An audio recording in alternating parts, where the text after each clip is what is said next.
There are people who feed on your peace. Not because they're hungry, but because they enjoy the sound of something breaking. And often, that something is you. Toxic people don't always come with warning signs. They may smile. They may compliment you. They may even call themselves your friend. But deep down, they bring chaos, not calm. They drain your energy, not because they need it, but because they don't know how to live with their own. And the worst part, you let them. Again and again. You try to be kind. You give them the benefit of the doubt. You tell yourself they'll change. But Stoicism doesn't teach us to fix others. It teaches us to guard ourselves. And that's where your power begins. Marcus Aurelius wrote, "The best revenge is not to be like your enemy." You don't have to match their bitterness.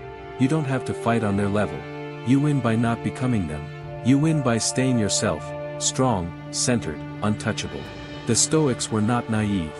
They knew the world was full of difficult people. But they also knew this: the real danger isn't out there. It's inside, in your reactions, your judgments, your expectations. You suffer not because they are toxic, but because you forget that you don't have to drink their poison. So how do you protect yourself, without becoming hard, cold, or cruel?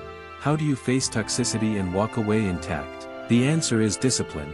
The discipline of the mind, of the tongue, of the heart. The first Stoic way to deal with toxic people is to expect them. Don't be surprised.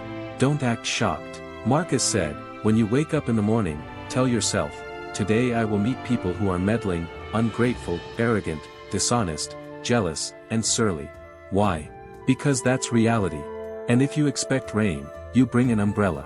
If you expect poison, you don't drink from every cup. When you know what's coming, you prepare your mind. You don't take it personally. You don't make it about you. You understand, their behavior is their burden, not yours. Their words reflect their world, not yours. You become immune by expecting exactly what they deliver. The second Stoic strategy is silence. The ability to say nothing, even when you're burning inside. Seneca wrote, "It is better to conquer our grief than to deceive it." In other words, don't lash out. Don't fake calm. Master yourself first. Because most toxic people feed off reaction. Your anger entertains them. Your frustration fuels them. So give them nothing. Be still. Observe. Withdraw inward. Respond like a rock in the sea, unmoved. Let their storms crash and pass. Because when you don't react, you stay in control. You stay free. But silence doesn't mean passivity. It means power. You are choosing where your energy goes. You are refusing to let their chaos infect your peace. And that is strength. The third Stoic tool is the discipline of detachment. Epictetus said, "It is not things themselves that disturb us, but our opinions about them." If someone insults you, ask yourself, is it true? If yes, improve. If no, ignore. Why let a lie unsettle you? Detach from the drama. From the need to be liked. From the trap of trying to explain yourself to those who don't want to understand. You don't owe anyone your peace. You don't owe anyone your time. You owe yourself freedom. From their judgments, from their moods, from their games.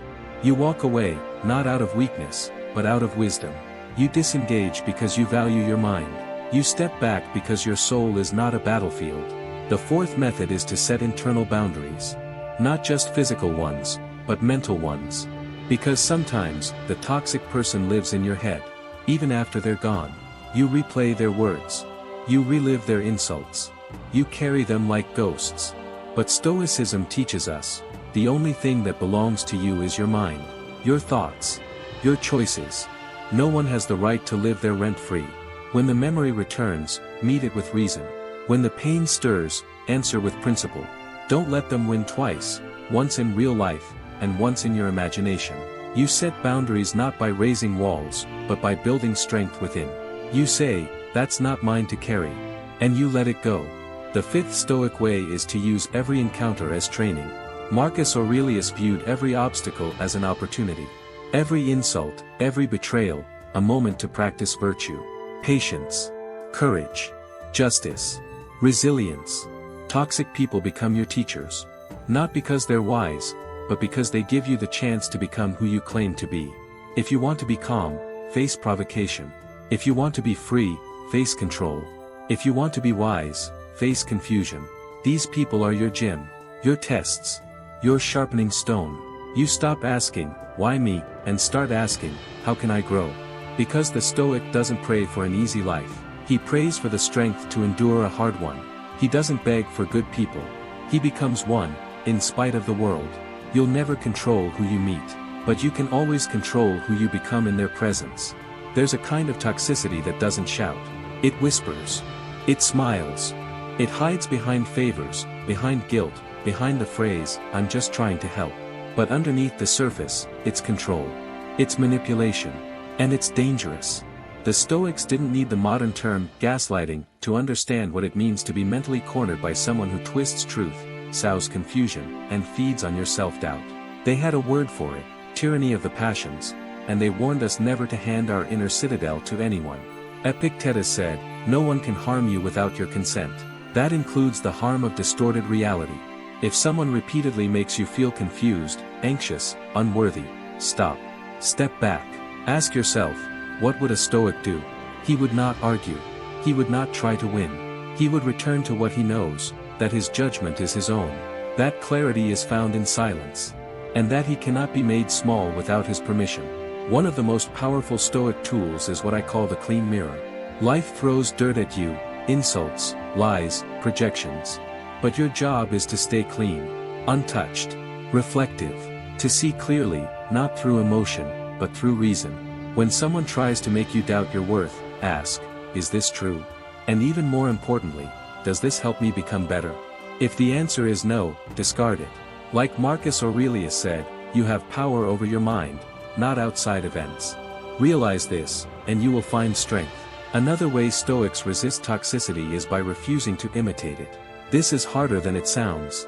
When you're wounded, the instinct is to wound back. When you're insulted, the desire is to defend. But every time you mirror a toxic person, you reinforce their world.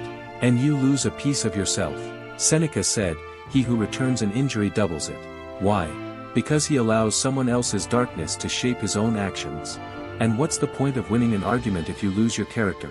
Don't lower your standards to match theirs. Elevate your presence so high that they can't reach it. Let their words fall flat because you've risen above them. Your calm is your shield. Your self-respect is your armor. Your discipline, your sword. It's not weakness to walk away. It's not cowardice to say nothing. Sometimes, the most Stoic thing you can do is to keep your peace while the other person loses theirs. You do not owe anyone your emotional clarity. Protect it like your life depends on it, because in a way, it does. Let's go deeper. Toxic people often try to bait you into playing their game. They provoke. They poke. They use sarcasm, guilt, shame, whatever works. But a Stoic doesn't play. He doesn't take the bait. He sees the hook, and he lets it pass. There's immense power in saying, I don't need to respond to this. It's a quiet refusal to step into their arena. You stay in your own. You remain the author of your behavior. You control the script. Because here's a truth most people miss. Toxic people aren't your enemy. They are just lost. Caught in their own illusions. Consumed by their own pain. And you're free. Or at least, you can be, if you stop giving them permission to shape your reality. Marcus Aurelius wrote, when you are offended at any man's fault, turn to yourself and study your own failings. Then you will forget your anger. This isn't about blaming yourself, it's about breaking the spell. Once you stop reacting, they lose control. Once you reflect inward, you rise above. Another Stoic move, use toxic moments to train your judgment. Seneca advised us to be careful with our first impressions. Just because someone acts in a certain way doesn't mean we need to stamp it with instant meaning. That person is evil. They're out to get me. Maybe. Or maybe they're just weak. Or scared. Or hurt. You don't know. So don't judge hastily. What you can judge is your own state. Are you calm? Are you grounded? Are you speaking from principle or from pain? The Stoic seeks to correct himself before correcting others. He doesn't pretend that evil doesn't exist, but he doesn't rush to label every discomfort as malice either. And when he does recognize true toxicity, he doesn't flinch. He doesn't curse fate. He doesn't complain to the universe. He simply adapts. Like water flowing around a rock. Like fire consuming what's thrown into it. He says, this is what I've been trained for. There's a line in Epictetus that strikes deep. If someone succeeds in provoking you, realize that your mind is complicit in the provocation. Harsh? Yes. But liberating. Because it means the power is still in your hands. You can say no. No to playing the victim. No to needing closure. No to explaining yourself endlessly. The moment you realize you don't need to win, you win. You walk away, not with bitterness, but with clarity. Because what Stoicism ultimately gives you is sovereignty. Over your thoughts. Your speech. Your choices. You may not be able to remove every toxic person from your life, but you can remove their grip on your soul. And if one day you must speak, speak with precision. Not from revenge. Not from wounded pride, but from principle. Say only what must be said, and then stop. Don't try to teach them. Don't try to convert them. Say your truth, then leave them to theirs. The wise man doesn't need to prove himself. He doesn't chase validation. He doesn't cling to the hope that others will finally see his worth, because he already sees it. And that's the final Stoic move in this part of the journey, self-respect. Not arrogance. Not superiority. But the quiet conviction that your soul is not up for negotiation. That your energy is too valuable to waste. That your peace is not for sale. When you understand this, truly feel it in your bones, toxic people become powerless. They can shout. They can gossip. They can mock. But they cannot touch you. Because you've built something stronger than armor. You've built yourself. There's a certain kind of pain that doesn't scream. It just lingers. A subtle ache in the background of your life, like a wound you forgot to treat. This is the kind of pain toxic people leave behind. Not just in your schedule. Not just in your to-do list. But in your heart. You can block their number. You can move to another city. But if you don't address the real damage, they follow you. Not as people anymore, but as shadows. Habits. Inner voices. And that's where Stoicism becomes not just helpful, but essential. Because the true battlefield is internal. Epictetus taught, you become what you give your attention to. So ask yourself, what are you feeding? Are you reliving the insult? Are you carrying resentment like a prize? Are you still explaining yourself in imaginary conversations that never end? Stop. That's not strength. That's slavery. Mental slavery. The Stoic path is about liberation. And liberation starts with honesty. You must look yourself in the eye and say, I've allowed this to live inside me too long. I've allowed someone else's dysfunction to shape my perception of myself. No more. There is a moment, and if you're listening closely, you might feel it now, when you stop being angry and start being free. When you realize you're not here to win against them. You're here to reclaim yourself. That's when the real Stoic work begins. Let me tell you something the Stoics knew well, you don't need revenge. You don't even need apologies. You need clarity. You need alignment between your values and your actions. That's how you heal. That's how you grow. A toxic person thrives on your confusion, your hesitation, your fear of making the wrong move. So what do? They keep you guessing. Today they praise you. Tomorrow they shame you. They rewrite stories. They twist words. And all the while, you try to stay calm, try to be nice, try not to hurt anyone, except yourself. Stop playing fair in a game that was never fair to begin with. Marcus Aurelius wrote, to live a good life, we have the potential for it. If we can learn to be indifferent to what makes no difference. Indifferent, not cold, not cruel, but undisturbed by what is beneath your dignity. You must learn to say, this is not worthy of my attention. And mean it. Because what you focus on, you feed. And what you feed, grows. The next Stoic strategy, maybe the most radical of all, is to do nothing. Not because you're weak. Not because you're frozen. But because sometimes, restraint is the highest form of power. You don't need to fix the situation. You don't need to make them see. Let life teach them. Let time correct them. Let reality unfold the consequences of their choices. You protect your energy. You sit still while the storm passes. And in that stillness, you grow. Seneca said, he who is everywhere is nowhere. If your mind is always busy, explaining, defending, remembering, regretting, then you are never truly here. So pull your focus back. Anchor yourself in what is present, what is yours. Every time your thoughts drift toward that person, stop. Ask, what is this thought costing me? Is it leading me to virtue, or back into bondage? You have to be ruthless with what you allow in your mental temple. Because your peace is sacred. Not because you're special, but because you're responsible for it. You are the guardian of your soul. You are the gatekeeper of your attention. And the moment you realize that, you begin to choose differently. Now here's a hard truth, Some toxic people are close. Too close. Family. Longtime friends. Colleagues you can't avoid. What then? The Stoic answer is simple, but not easy. You create space. Not always physical, sometimes emotional. Psychological.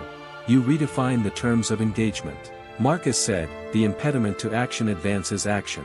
What stands in the way becomes the way. In other words, use the situation as training. Use it to develop inner posture. To sharpen awareness.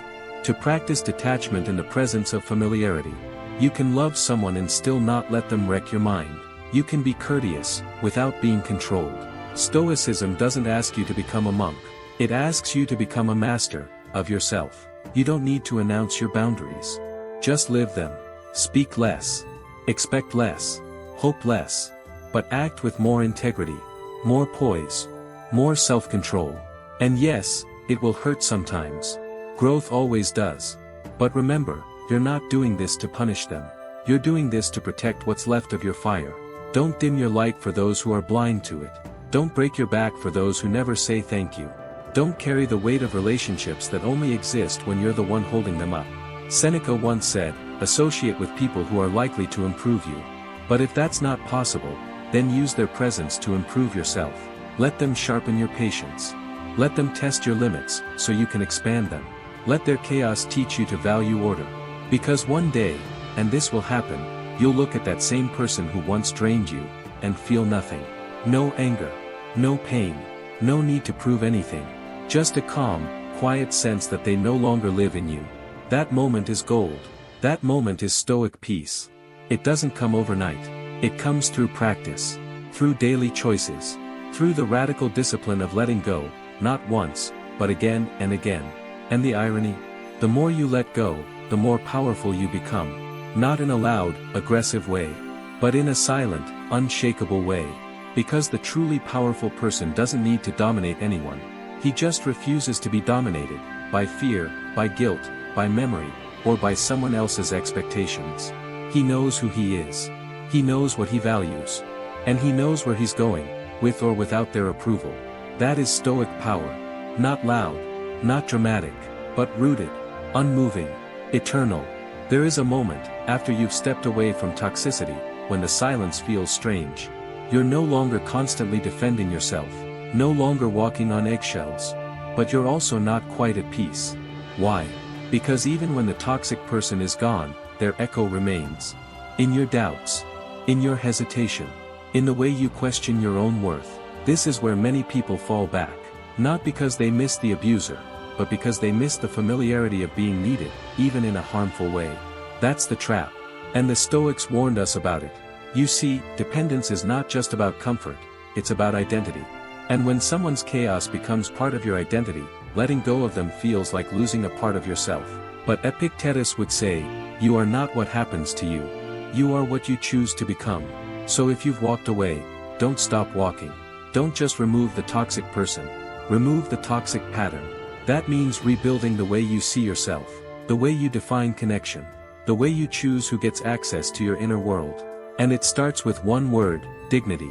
Dignity isn't pride. It isn't stubbornness. It's the quiet decision to never again abandon yourself just to keep someone else comfortable. Seneca wrote, no man is more unhappy than he who never faces adversity. For he is not permitted to prove himself. Your adversity was the toxic person. Now your task is to prove yourself, to yourself. That means doing the hard work of re-establishing trust. Not with them. With you. Because toxic relationships don't just damage your peace, they damage your judgment. They make you question what you saw, what you felt, what you knew. They make you ignore your instincts, silence your needs, and accept the unacceptable. And the first step to healing isn't therapy. It's truth. Be brutally honest. Where did you betray yourself to keep the peace? When did you say, yes, while your whole soul screamed, no? Where did you look the other way, not because you didn't see, but because seeing meant you'd have to act? Face it. All of it. Then forgive yourself. You didn't stay because you were weak. You stayed because you wanted to believe. Because you had hope. Because you loved. But now, it's time to love smarter. And that means choosing again. Choosing better. Marcus Aurelius said, the soul becomes dyed with the color of its thoughts. If you surround yourself with bitter, selfish, manipulative people, your thoughts change. You start to mirror their cynicism. You begin to expect betrayal. You question sincerity when it appears. And worst of all, you harden. That's why Stoicism doesn't just teach endurance. It teaches discernment. You must choose people who make you feel free, not trapped. People who help you return to yourself, not lose yourself. People who hold you accountable, but never make you feel small. It's not about perfection. It's about direction. And sometimes, that direction is away, even from those you once swore you'd never leave. Let me be clear, leaving doesn't make you heartless. It makes you honest. Staying in a relationship, any relationship, where you are constantly defending your worth, sacrificing your joy, or being manipulated through guilt, is not loyalty. It's self-abandonment. And Stoicism is the exact opposite of that. It is radical self-ownership. Radical responsibility. Not just for your external actions, but for the world you allow to exist inside your mind. Marcus said, "Waste no more time arguing what a good man should be. Be one." And that includes how you treat yourself. Because if you allow abuse, even silently, you are not being good to yourself. Toxic people don't always come with red flags. Sometimes, they come with shared history. With laughter. With good memories. That makes it harder. But it doesn't change the truth. You must ask, is this relationship aligned with my values? Does it bring out the best in me? Or does it keep me stuck in fear, guilt, confusion? If the answer is the latter, walk. Kindly, but clearly. Firmly, but without drama. Let your exit be a form of inner justice, not external revenge. And then, comes the rebuilding. Because once the noise is gone, something strange happens. You begin to hear your own voice again. Quiet, maybe. Hesitant. But it's there. That's the voice of self-trust. It tells you what you want, what you feel, what you know. But you have to listen. You have to let it grow louder than the echo of the past. This is what Stoics called living in accordance with nature. Not the external nature, the inner one. Your true nature. Your logos. Your reason. Your soul. And to do that, you need solitude. Stillness. Space to remember who you were before you became someone else's emotional project. In that space, something else returns, choice. Toxic people steal your sense of choice. They make everything about them. Their moods. Their problems. Their feelings. But your life isn't about them. It never was. The Stoic remembers, I choose how I show up. I choose who I walk with. I choose what thoughts I allow in. And once you reclaim that choice, a quiet power begins to rise. Not the kind that shouts. The kind that simply stands tall, unshakable, not because it never fell, but because it knows how to rise again. You start building a new circle, not based on convenience or habit, but on clarity. You look for people who are rooted, who take responsibility for their words, who don't need to control you to feel secure. You stop tolerating sarcasm disguised as humor. You stop accepting half-truths as not a big deal. You stop giving people access to you just because they want it. And the amazing thing, you don't even have to explain. You just live it. You embody it. You become the person who doesn't bend anymore, not because you're cold, but because you found your center. You become the quiet force in the room. The one who sees clearly, speaks calmly, acts deliberately. And when the next toxic person shows up, because they will, you won't flinch. You won't try to fix them. You'll just recognize the pattern. And walk away before it even begins. Because now, you know the truth. Peace is not found in isolation. It's found in integrity.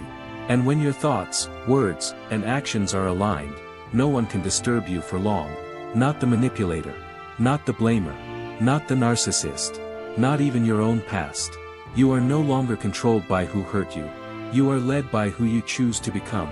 That, right there, is Stoicism in its purest form. There is a poison more dangerous than anything a toxic person can say. It's your own reaction. The way your chest tightens. Your jaw clenches. Your heart pounds. And before you even know it, you're in the middle of a mental war. Not with them. With yourself. And this is where the Stoic either rises or breaks. You see, toxic people win when they make you forget who you are. When they drag you into their chaos. When they press the right buttons, and you perform exactly as they expected. That's not freedom. That's programming. And Stoicism? Stoicism is the art of deprogramming. Epictetus warned, when you are offended, it is not the person who insults you that offends you, but your judgment that you have been insulted. That one sentence, if understood fully, can change your entire life. It means no one controls your peace, unless you give them the key. So what happens when someone disrespects you, lies about you, mocks you in front of others? The default response is to react, to fire back, to explain, to prove. But the Stoic asks, why? Why should I let someone else's ignorance determine my emotional climate? Why should I lower myself just to meet them where they've already fallen? And most of all, what will this cost my soul? Because every reaction has a price. A spike of stress. A loss of sleep. A crack in your dignity. A delay in your purpose. Is it worth it? 9 times out of 10, it's not. But this isn't about being passive. Stoicism is not weakness. It's precision. You respond when needed, but only when it serves the higher path. Not your ego. Not your pride. Not your wounded inner child. But your logos, your reason. Seneca said, "A wise man is content with himself." That means he doesn't need revenge to feel powerful. He doesn't need applause to feel valid. And he definitely doesn't need a toxic person to admit they were wrong in order to move on. That kind of dependence, emotional dependence, is the real poison. So what's the antidote? It's restraint. Restraint doesn't mean silence because you're afraid. It means silence because you're strong. It means seeing everything, but choosing what deserves your voice. You don't need to argue. You don't need to post about it. You don't need to let them know. You need to breathe. Breathe, and remember, your reaction is your power. Hold it. Guard it. Train it.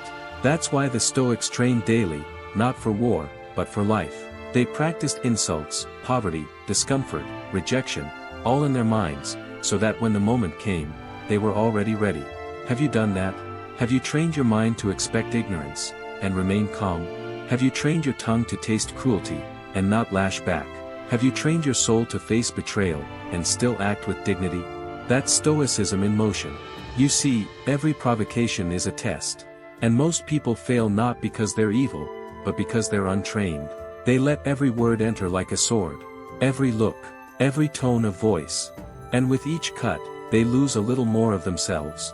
But you stop the sword before it strikes. Not with armor, but with awareness. Awareness that says, this person is not well. This energy is not mine. This moment is not worth my peace. And that awareness gives you space. And in that space, choice. The choice to walk away without bitterness. To disengage without guilt. To rise without needing anyone to fall. There's no scoreboard in Stoicism. No need to win every encounter. The only thing that matters is this: did you act from reason, or from reaction? If you reacted, learn. If you stayed calm, honor that. And over time, a shift happens. You stop feeling like a victim of other people's chaos. You stop needing closure.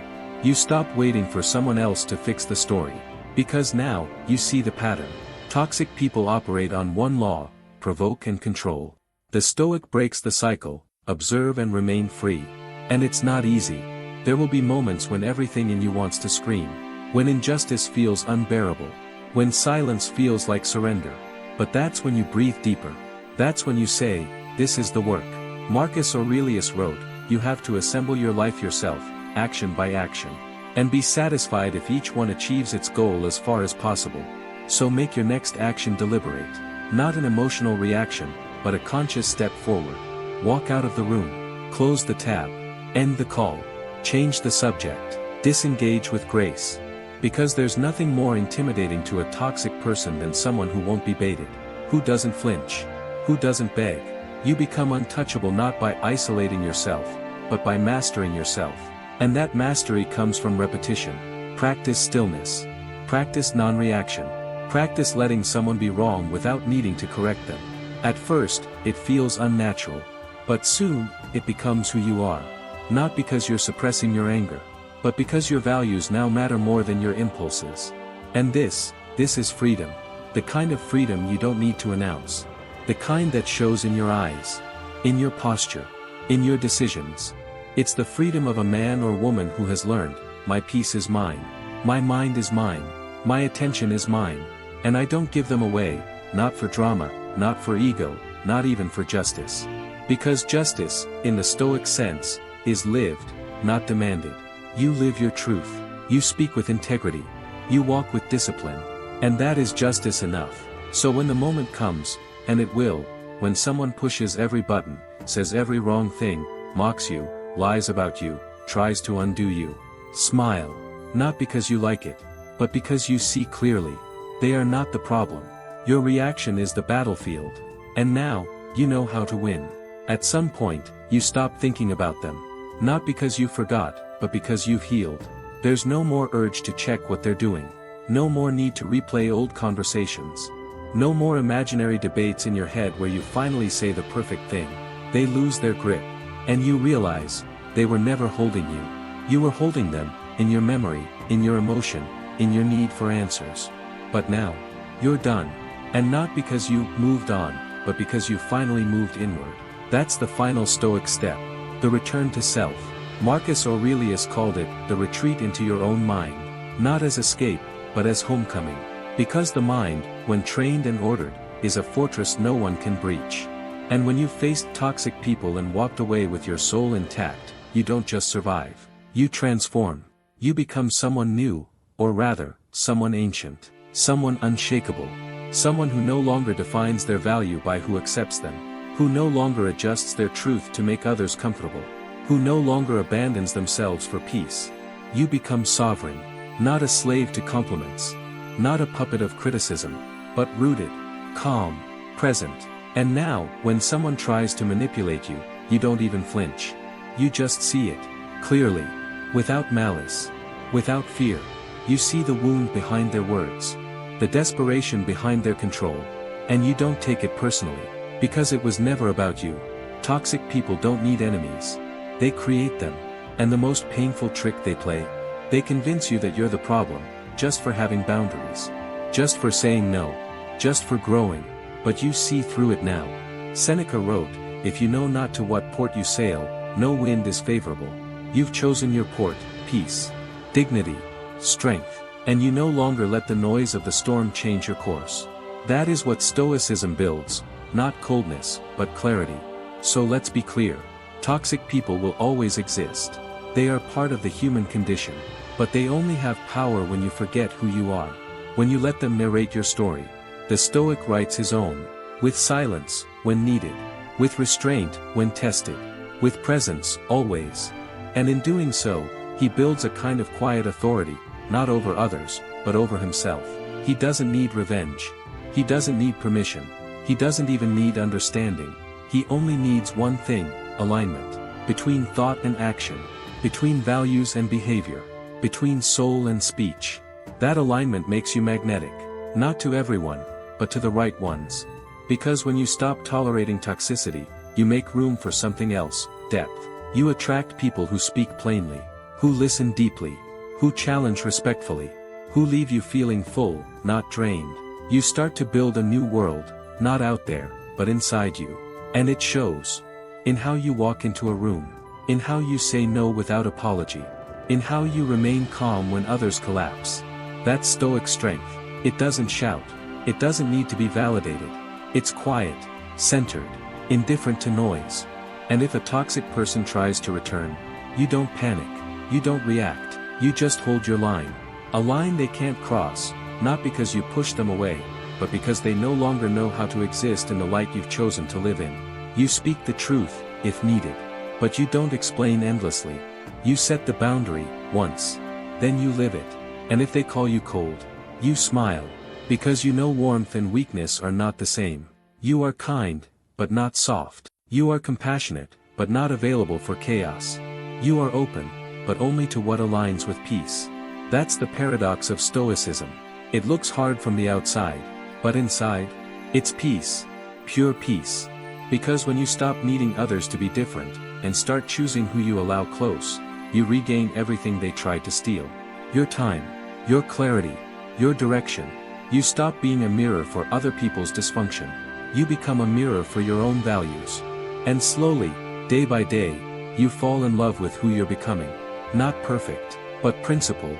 Not angry, just awake. Not defensive, just clear. You learn how to sit with discomfort, without collapsing. You learn how to face conflict, without aggression.